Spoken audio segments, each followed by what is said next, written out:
Well, welcome everybody. Thanks for bearing with the photo session there. Really pleased to be here today to talk about whether Southeast Asia can prevent unicorn. Really great news I got on the way in. First, before I share that, let me introduce myself. I'll give Abel a chance Sure. to introduce himself. I'll share with you what that great news was, and then we'll really dive into the subject. So, as we go along, feel free to ask questions, interrupt, share thoughts that you might have. We're happy to make this as interactive as we can. So, by way of background, my name is Greg Garfield. I'm the Senior Managing Director of a fund called KCK Medtech. KCK is an evergreen fund. We focus exclusively on medical devices, typically commercial stage medical devices. We do sometimes invest a little bit earlier than that, but primarily the bulk of our investments have been in what people would call growth equity or growth capital. We're a very long-oriented fund as an evergreen fund, so we really think a lot about today's topic. How do you build a company that can become extremely valuable over time and let us compound our capital in those companies over a long period of time? So maybe I'll pause there, Sure. let you give your introduction, and then I'll share the great news. Great. So first of all, I wanted to thank the LSI folks for the invitation and Yeah. thank Greg for agreeing to sit down and have this chat with me. I certainly feel much less alone in this large room with Greg on the stage. A little bit about myself. I've been in healthcare for 30 years, spent the last 20 years in medical devices.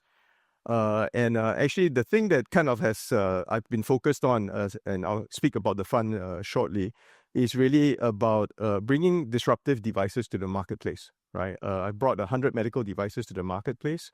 Advanced Medtech is also an evergreen type of structure. We are a investment holding company as a part of Advanced Medtech Holdings, which is a global urology company. We are the medical device platform of a local sovereign wealth fund called Temasek Holdings. And, what we primarily do is looking for disruptive innovations in three areas, in kidney care, second area in respiratory care, and then the third area actually is in urology, which is the domain that Advanced MedTech has an operating business in. So, okay, so I am dropping in and out. Thank you.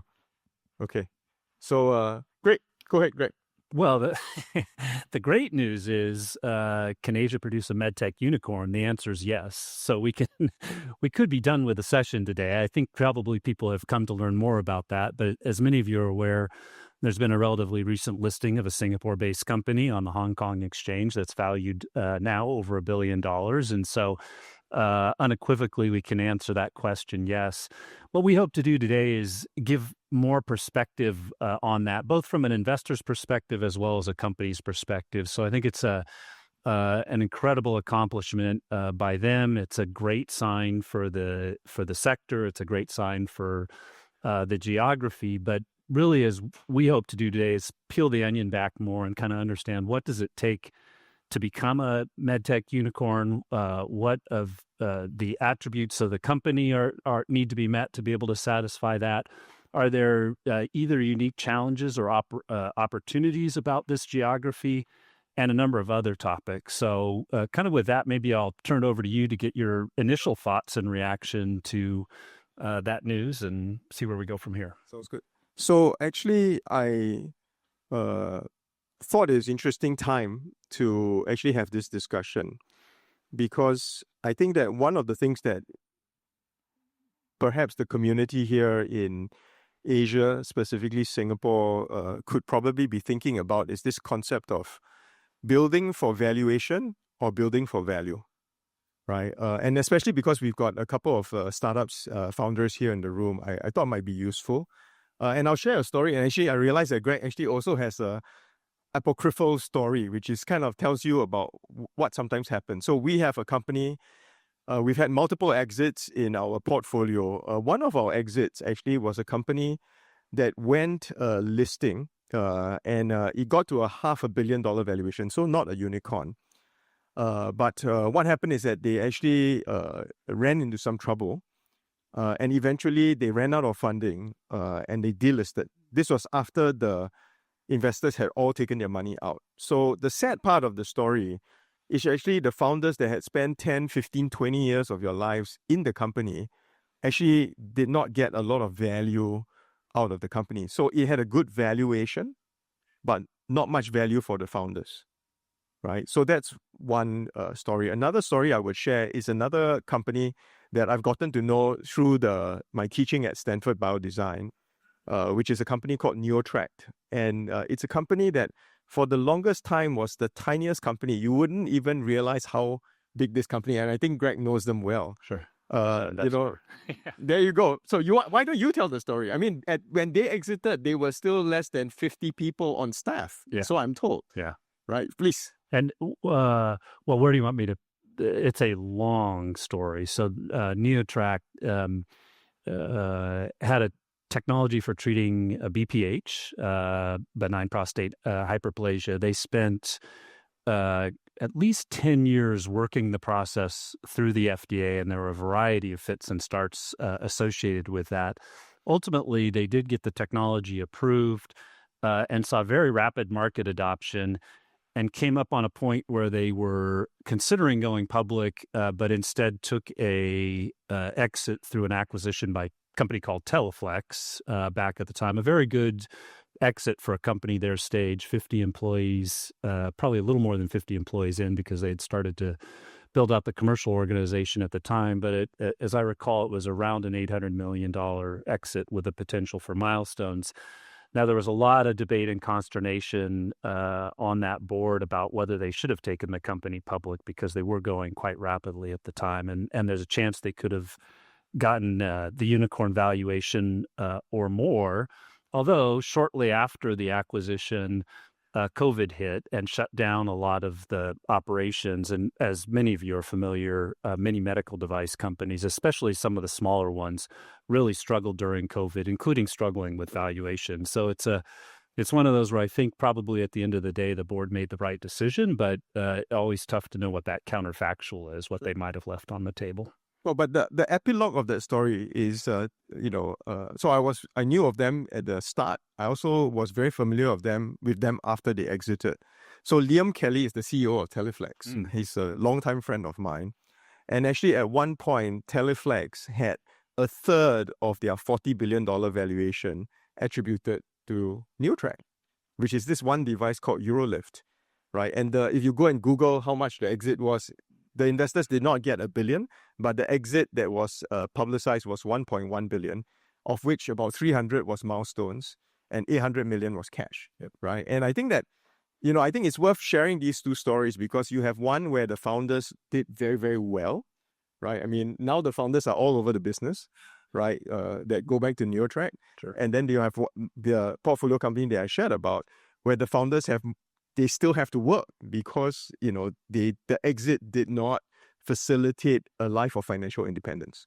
And I think that, in this discussion that we are having, can Asia build a Medtech unicorn? I think especially for the founders or even some of the operators in the room, the question is, what are you building for? Are you building for valuation, right? Because what's the stock market price is not what's in your bank account. Unfortunately, people confuse the two. Right. And ultimately, what value is what's in your bank account when the company is no longer around or the company has been sold. Right. So I think that's maybe something worth thinking about.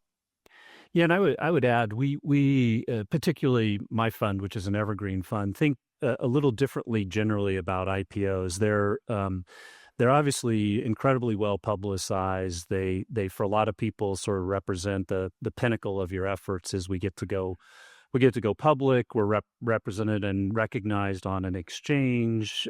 We hopefully get to $1 billion or some other significant valuation.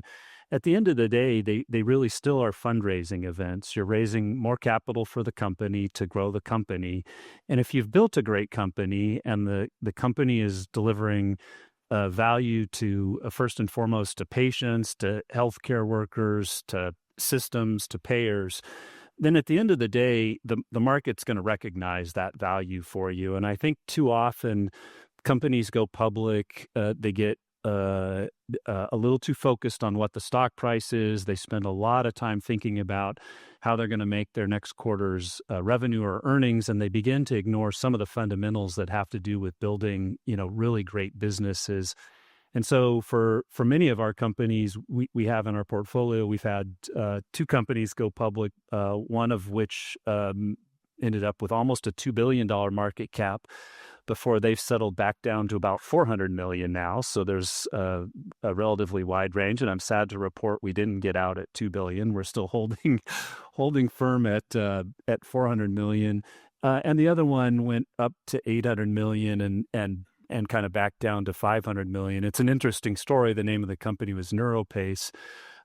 20 years from the date the company formed until they went public. So think of how much capital came in over that time. They're an implantable technology for treating epilepsy. So an implantable pulse generator that sits inside the cranium, senses epileptic seizures, and then delivers electric therapy to interrupt a seizure.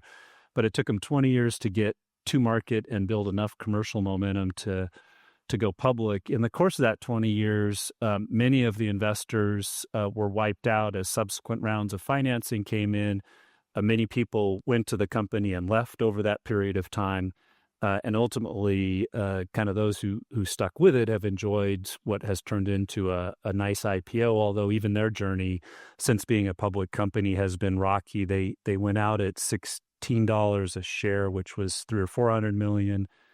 They rose, I think, as high as 27 or 28, as far down as under $1, and they've kind of climbed back to 12 now. And so I guess the point, at least in part, is really here to explore more what are the fundamentals of building a company and the value in the company so that it can be recognized, whether that's by strategics, whether that's by a public market, and certainly so that the employees and founders whose sweat equity goes into it ultimately gets rewarded. And I do think there's danger in chasing valuations. There are ways to drive after valuations, and I'm always concerned when companies start to talk in that way, because it worries me that we've taken our eye off the ball of just making the best therapies that make the most difference in the outcome for patients. Well, and I think that on that point, maybe, Greg, let me pose this question to you, right? And I'm supposed to interview. Yeah, I'm the moderator. Yeah. But what do you see? Maybe three, and obviously I'll share my thoughts as well. Yeah. What are the three things that you see in companies that build for value, right? I think we can generally agree with the group that we have in the room that we want to build for value as opposed to building for valuation. What are three attributes that you see in companies that build for value? Yeah. Team. If I was going to answer in one way, but I do think that's where it all starts, is a leadership team that has sort of the same genetic makeup and orientation. We really are thinking about how we're going to build a company for value. We understand that in medical technologies in particular, there aren't a lot of shortcuts, right? At the end of the day, there's a patient who's going to benefit from our therapies, be helped along by diagnoses. Clinicians who've taken an oath to serve these patients rely on our technologies. And so there really aren't, easy, fast paths forward. And so it starts with a great team. We've done a great deal of work looking at this from the public market lens. So what is it that public markets, and particularly because we are U.S.-based, we've got a little more of a U.S. focus on this, but what do public markets recognize? And for the early stage high-growth medtech companies, it's the rate at which your revenue is growing is the highest correlation to your value. It's your gross margin. So what is that percentage? The higher that is, the higher your valuation is likely to be. And then typically it's the size of the addressable markets, or are you going after something that really matters to patients and the healthcare system? So we certainly use those as filters as we think about investment opportunities. But frequently it comes back to team and the confidence you have in the decisions the team makes, because you're trying to diligence the opportunity, and at least in no small part, they've been diligencing it as they work hard at it for years and years. And so if you gain confidence in them, you gain more and more confidence that when those really challenging issues come up, which they always do, at least at least in our portfolio, we don't have any that have been smooth, uninterrupted sailings up to unicorn status yet. That the team will be there to address those and handle those issues, and they'll stay with it as they work through the valuation challenges and the value creation challenges. What are your three? So actually, I like what you said about total addressable market, right? TAM. So our tree actually follows the acronym TAM. So the first one is talent, similar to yours. And I think that on the talent front, what we see, especially here in Asia, is that a lot of the talent is not fit for purpose, in the sense that they are attempting to do things that they have never done before, right? So I'll give you an example. Attempting to take a medical device through a PMA approval route, and nobody on the team has ever done it, right? And I think that for me, getting a talent or a talented team that's fit for purpose is important. I think that the A is really ambition, very similar to what you just talked about. But I think that ambition, in the sense that it needs to be an ambition that is grounded in reality. And sometimes I often hear this and I see this, the ambition is always, we are going to get an FDA approval. And unfortunately, in this part of the world, because we don't have the talent, the ambition of getting an FDA approval, the approval does not mean that the sales is going to come.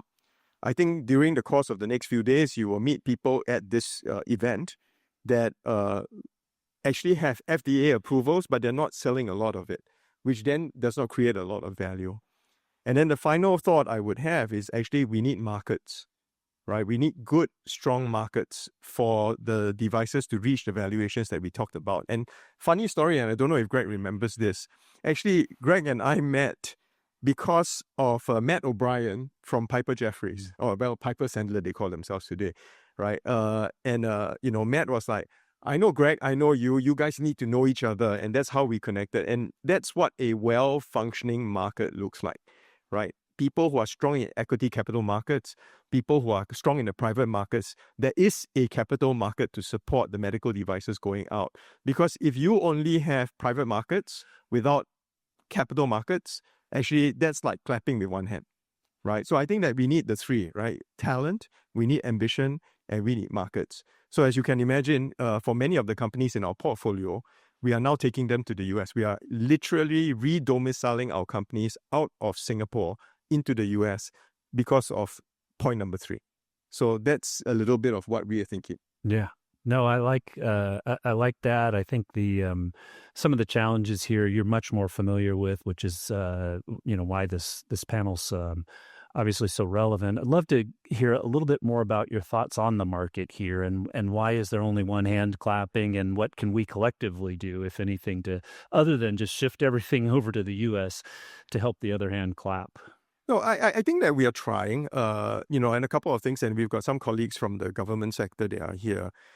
Certainly there's an effort to try and what I call bring our capital markets to what I would expect would be a global standing. So I'll give you an example, and for some of the overseas guests in the audience, we actually maintain in the Singapore Exchange a list called the watch list, right? So imagine public listed companies where the exchange puts a bunch of companies in the naughty corner.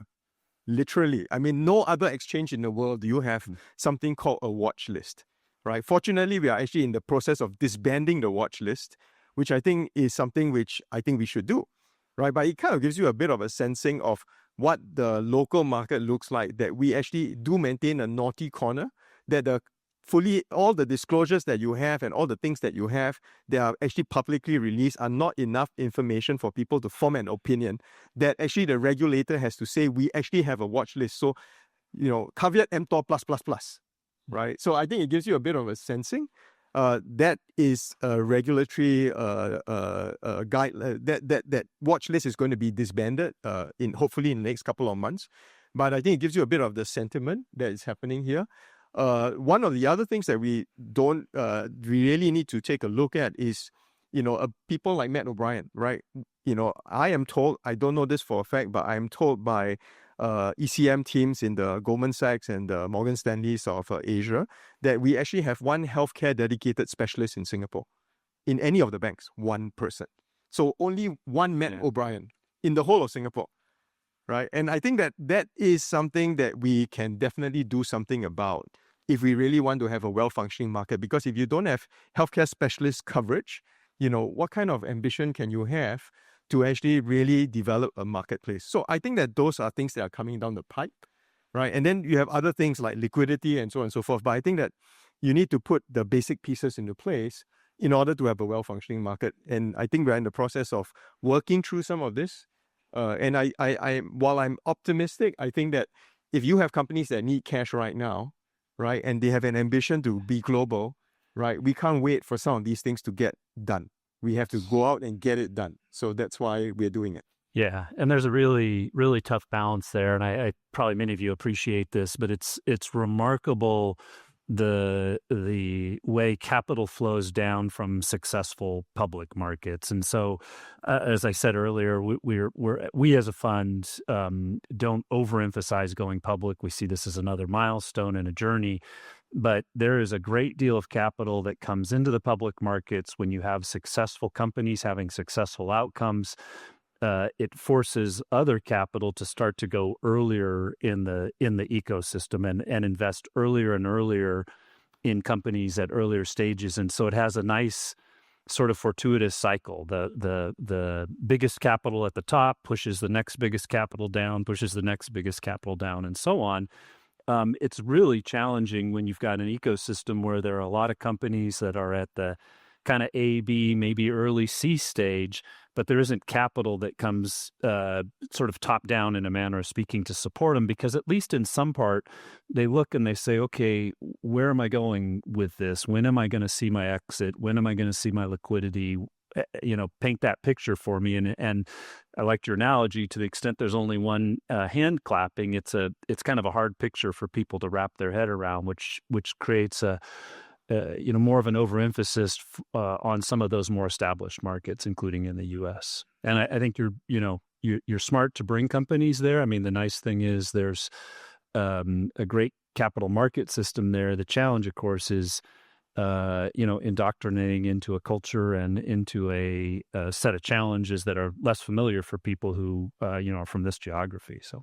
Well, and I think that's why the LSI, this is the first LSI conference here in Asia, and it's useful because for companies that have an aspiration to go to the US, again back to my TAM, meeting people who actually have done it, right? Meeting folks like Greg, bringing other people who have done it into the ecosystem. I think that's a fairly helpful dynamic because I don't think it makes sense just to focus your capital raising or your talent seeking in Asia because you're located in Asia, right? I think that ultimately, if you look further afield, I do think that we have global beating technologies here. I just don't think that we have enough of the talent pool, maybe enough of the smart money ambition, and then the market's not quite there yet. So we have a ways to go. Yeah. Yeah, and I would, for those of you who are with startup companies and raising capital, I know it's always very difficult, and there's a temptation when you can get a check to take the check. I'd challenge you to think very carefully about your capital partners. So you really are looking for those who have experience, who will lean in and help you, who themselves maybe have done PMAs. So many of the firms like mine are composed largely of ex-operators. So we've run companies, both Fortune 500 and startup companies. We know how painful PMAs can be. I'm waiting on an approval right now that is 18 months. So the study was 3 years to enroll, 2 years follow-up. We submitted at the end of the follow-up. It's been 18 months and we don't yet have the approval. And so if you think about 6.5 years of kind of capital and work, it's not for the faint of heart. We're excited about the company and the technology. And so we're we're sort of happy to be there, but it's important to have capital partners who know what they're signing up for and who can help you, especially if you choose to move your some or all of your enterprise to the U.S. or another geography.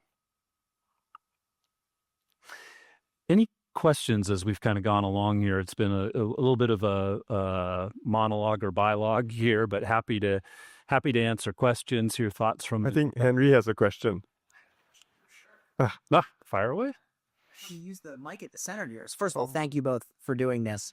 Thinking about what you said about capital markets, kind of look outside of medtech, what's happening maybe in U.S. venture and private markets, companies staying private later and later and later. Seems to be just an abundance of money interested in private capital. I don't know when Stripe or SpaceX are ever going to IPO, because why do they need to? And if the investors can take secondaries along the way, then everyone's happy for that. Juxtapose that with Australia, where you've got these micro cap IPOs, right? Companies hitting the public markets. It's like the two ends of this spectrum. When you think about Asia producing a medtech unicorn, where do you see that, both unicorn status and liquidity for the investors, the entrepreneurial team coming from? Do you see them kind of building in Asia and then maybe pursuing another market like you see a lot with London-based companies? They don't want to go out in the London, LSE. They want to go out in the US. Do you see it being early public markets and they grow in the public market? Do you see it more as strategic M&A? Like, where's that billion-dollar status and liquidity going to come from? Yeah, you want me to take the first? Yeah, so a lot of great thoughts baked into that question. I would say what you're seeing on what I think of as sort of the traditional tech side, in my mind, is a preview of what we're going to see across all investing, including medtech and healthcare, which is very large amounts of private equity that have less interest in the liquidity that comes from a public market and more interest in just finding ways to make capital compound over time. The benefit of being private when you do that, if you're SpaceX, you can blow up a rocket and your stock doesn't go to $2, right? I mean, you can think long-term thoughts. You can invest in the business with a long-term value creation orientation and not have to worry about what the public markets say. I'm firmly convinced that same capital exists out there and that we'll see it come towards medical technologies. And in fact, to some degree, we already have. And for those of you who aren't as familiar with it, secondary markets are just markets where people who own shares in a private company can turn around and sell them to other private investors. And there are, you can do that by approaching an individual. I can come to Abel and say, I'd love to buy shares in one of your companies today, and he can sell them to me.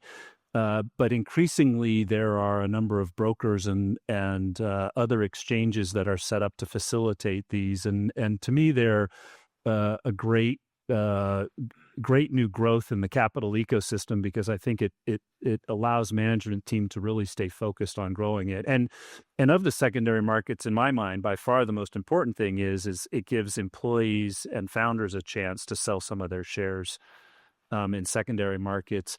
With respect to your question, I mean, I think at the end of the day, and my prognostications are almost always wrong, so I'll throw that out. At the end of the day, the most probable, likely next unicorns out of Southeast Asia probably are listed on the U.S. exchange. It's just, as Abel observed, there's mostly two hands clapping there.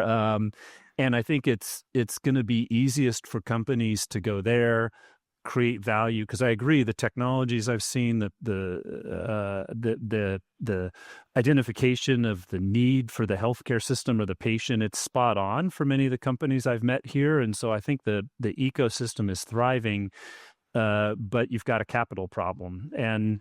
And the U.S., I don't want to oversell the U.S. We've got our own capital problems, and the markets kind of open and close in the U.S. as well, and capital flows towards AI instead of towards medtech.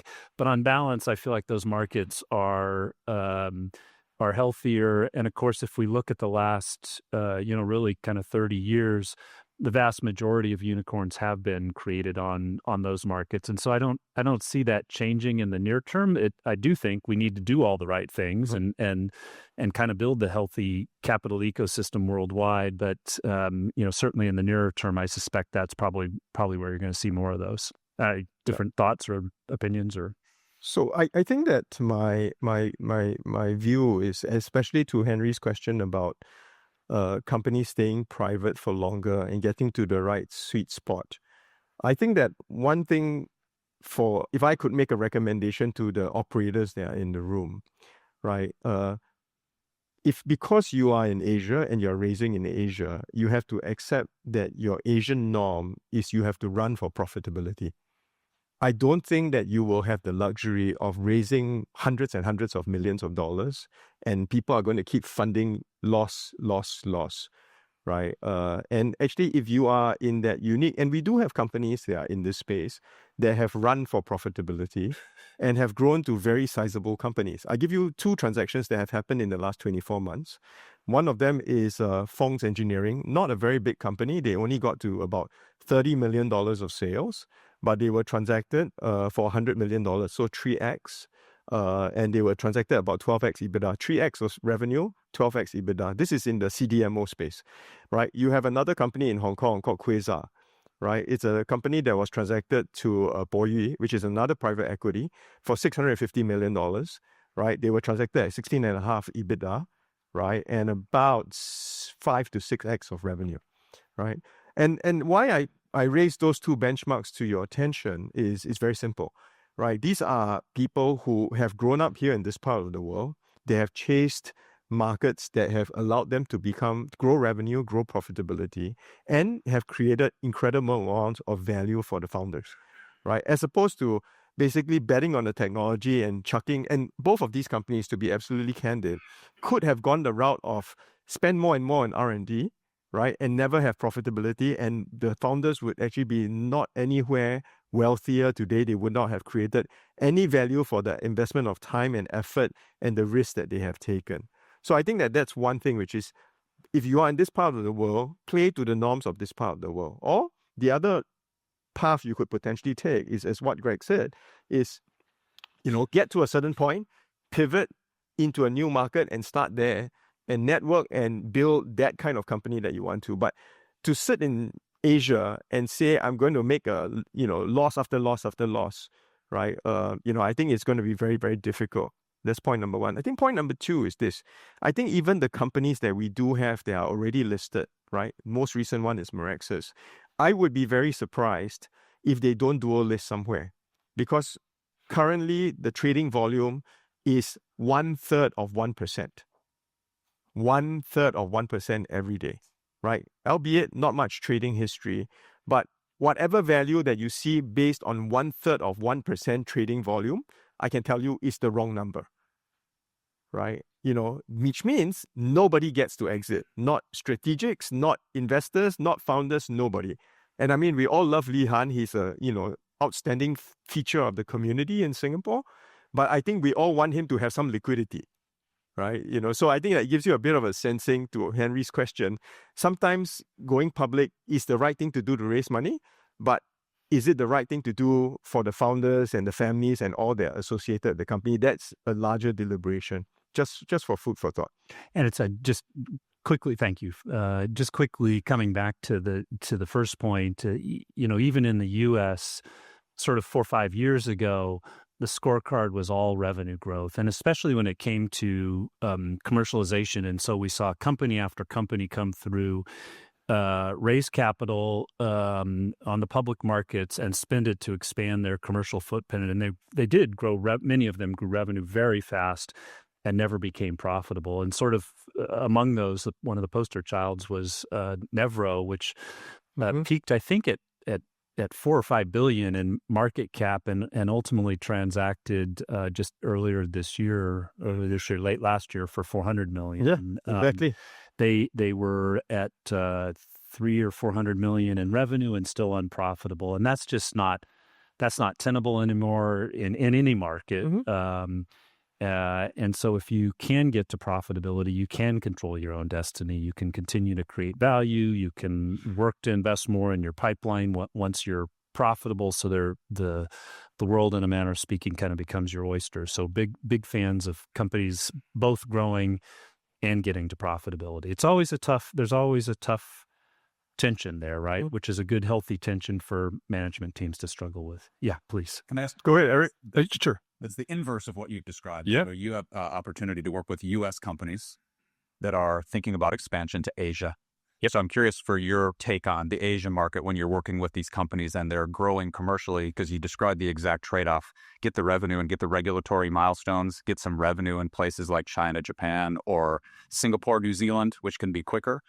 Or, how do you think about that in terms of just the context of getting these valuation milestones for the U.S. companies thinking of Asia? Yeah, for our portfolio, what do we have? We have 16 companies, 10 are commercial, and 4 are international. And I kind of wish I pushed the other 6 there, frankly. I mean, we don't always get, so the challenge usually is that we've built commercial infrastructure in the U.S. and we're able to leverage it. And so many of our companies are between kind of 10 and 150 million in sales. And in that spot, most of them still have a lot of penetration to do in the U.S. market. And so it's the easy analysis is always, well, if we're going to spend $1 more on commercialization, we should spend it in the U.S. because we get more leverage out of that sale. Invariably, when we do commercialize internationally, we do get incremental revenue, which matters to the revenue growth first and foremost across the top line. We build capabilities in other markets. We learn a lot from physicians and our employees in international markets, and generally, I think, create the value of continue to grow and create the value of the firm internationally. And so, from a U.S.-centric perspective, Europe in particular used to be a market we would often go to even ahead of the U.S. because the regulatory barriers were lower, and in general, the markets sort of paid up for technologies. Increasingly, we look worldwide for those next market opportunities, but it is still tough. It's U.S. is just by far the biggest market in the world still for consuming medical technologies, and so there's a sense of gravity associated with that kind of causes you to start there. It's a good question. Yeah, I don't know if you have other thoughts. Couldn't do better than that. Yeah. Any last thoughts, Greg? You want to? A couple minutes left. I was going to see if there's any final questions or yeah. Nope. Let's see.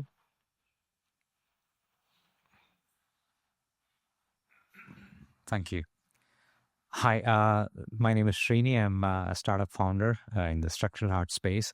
My question relates to early stage startups here domiciled in Singapore raising money and in the context of US investors. What we have seen in the biotech space is in the past couple of years, an interest from strategics, perhaps investors also to look at assets in Asia and doing licensing and such type of deals. Do you see a similar type of trend and interest for Asia-built assets or medtech companies and technologies from U.S. strategics and also U.S. investors, especially if it's let's say early stage? Do you see any trends? What are your thoughts on that? Yeah, thank you. So I'm probably less. It's been a while since I worked for a strategic. So I was with Johnson & Johnson, kind of 15 years ago. They've obviously been very active worldwide, including specifically here in Singapore and in Asia Pac. So I'm probably less capable of that. On the investment side, absolutely. And there's not a lot I have to thank the pandemic for, but I would say Zoom and the ability to sort of speak to people face to face worldwide, hear their stories, understand the opportunities they've identified and the technologies they've developed have certainly given our firm increasing confidence and interest to make investments both in Asia as well as other parts of the world. And I think that's generally the sentiment. And you'll find that capital, on balance, is in many ways relatively agnostic. If it's a great idea and a great team, then it just doesn't matter where it sits on planet Earth. Okay, I see a bunch of people waving behind. Yeah. So I wanted to thank everybody for taking the time to be in this talk. Yeah. We hope that you got something out of it, and I wanted to thank Greg for being willing to be on stage. Oh, thank you, very Abel. much. I'm the moderator. Thanks, everyone.